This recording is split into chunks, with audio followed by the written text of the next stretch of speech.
Ciao ragazzi, qui Mate piace, facciamo amicizia con la matematica. Oggi ho per voi un altro esercizio simpatico. Ho x alla sesta più x alla quarta uguale 80. Sapete trovare quanto vale x? Non è ammesso Ruffini. Se volete provare da voi, mettete pausa perché sto per iniziare la risoluzione.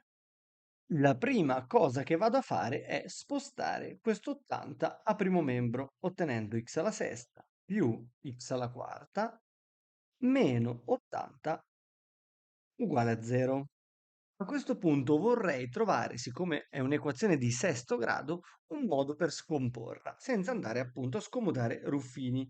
Quello che vado a fare allora è andare a scrivere questo 80 come 16 più 64.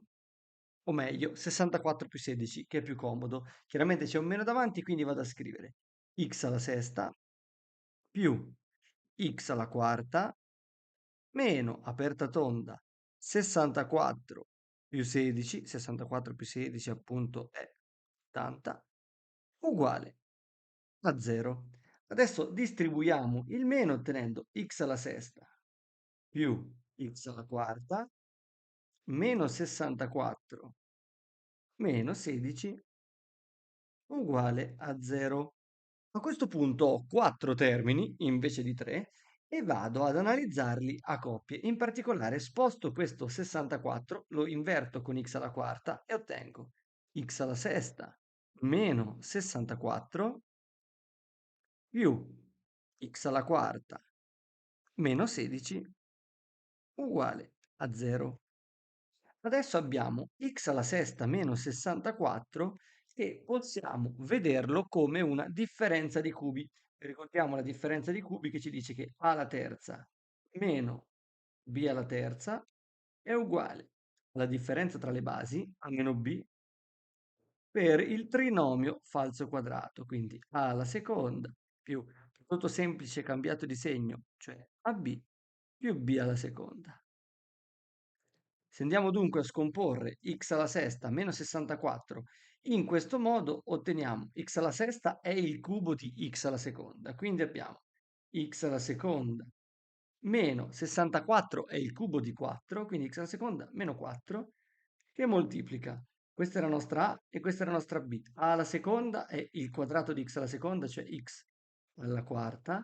AB vuol dire x alla seconda per 4, cioè più 4x alla seconda più b alla seconda, che vuol dire meno 4 alla seconda, che fa più 16. E intanto abbiamo scomposto questo pezzo. Poi, per quanto riguarda x alla quarta meno 16, andiamo a scomporlo semplicemente come una differenza di quadrati. Ricordiamo che a alla seconda meno b alla seconda è uguale ad a meno b per a più b. Quindi x alla quarta è il nostro a alla seconda, è il quadrato di x alla seconda, mentre 16 è il quadrato di 4. Quindi otteniamo più x alla seconda meno 4 per x alla seconda più 4, chiusa, uguale a 0. A questo punto ci troviamo con due termini, tutto questo primo grosso termine e questo secondo termine, che hanno x alla seconda meno 4 come fattore comune. Allora, x alla seconda meno 4 lo andiamo a raccogliere. Questo moltiplica x alla quarta più 4x alla seconda più 16, non chiudo la parentesi e aggiungo anche cosa rimane dal secondo termine. Quando vado a raccogliere x alla seconda meno 4, il secondo termine rimane più x alla seconda più 4, perché qui davanti c'era un più. Se volevamo essere super formali avremmo dovuto mettere una quadra e poi le due tonde, però erano tonde senza calcoli all'interno, con un più che le andava a separare, quindi ho evitato questo passaggio. Tutto quanto uguale a 0. A questo punto andiamo a sommare i simili nella seconda tonda, quindi abbiamo x alla seconda meno 4 per x alla quarta più 4x alla seconda più x alla seconda fa 5x alla seconda più 16 più 4 che fa più 20 uguale a 0.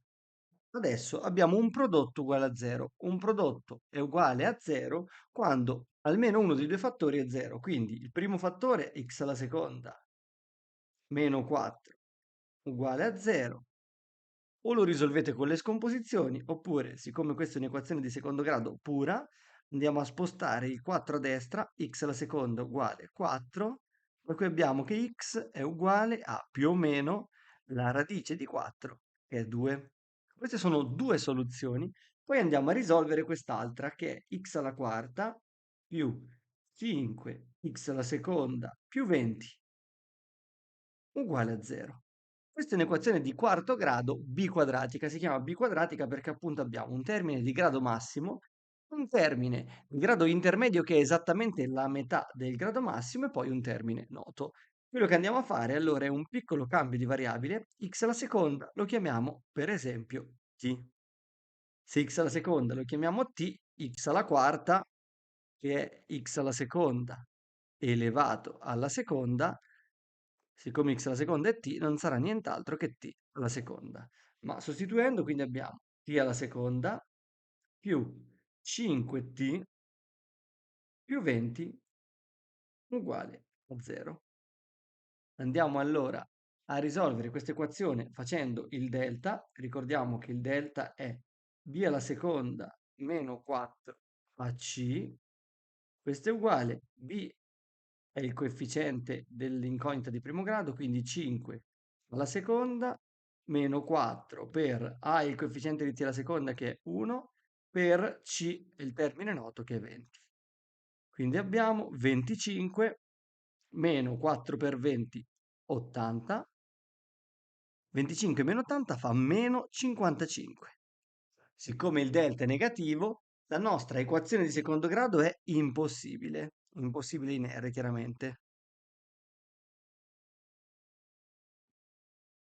Pertanto, essendo impossibile, l'equazione associata con la t sarà impossibile a maggior ragione l'equazione in x, perché se non riesco a trovare t, non riuscirò nemmeno poi a trovare la x. Pertanto, le uniche soluzioni reali di questo problema sono x uguale più o meno 2. Tu sei riuscito a risolverlo? Fammelo sapere nei commenti.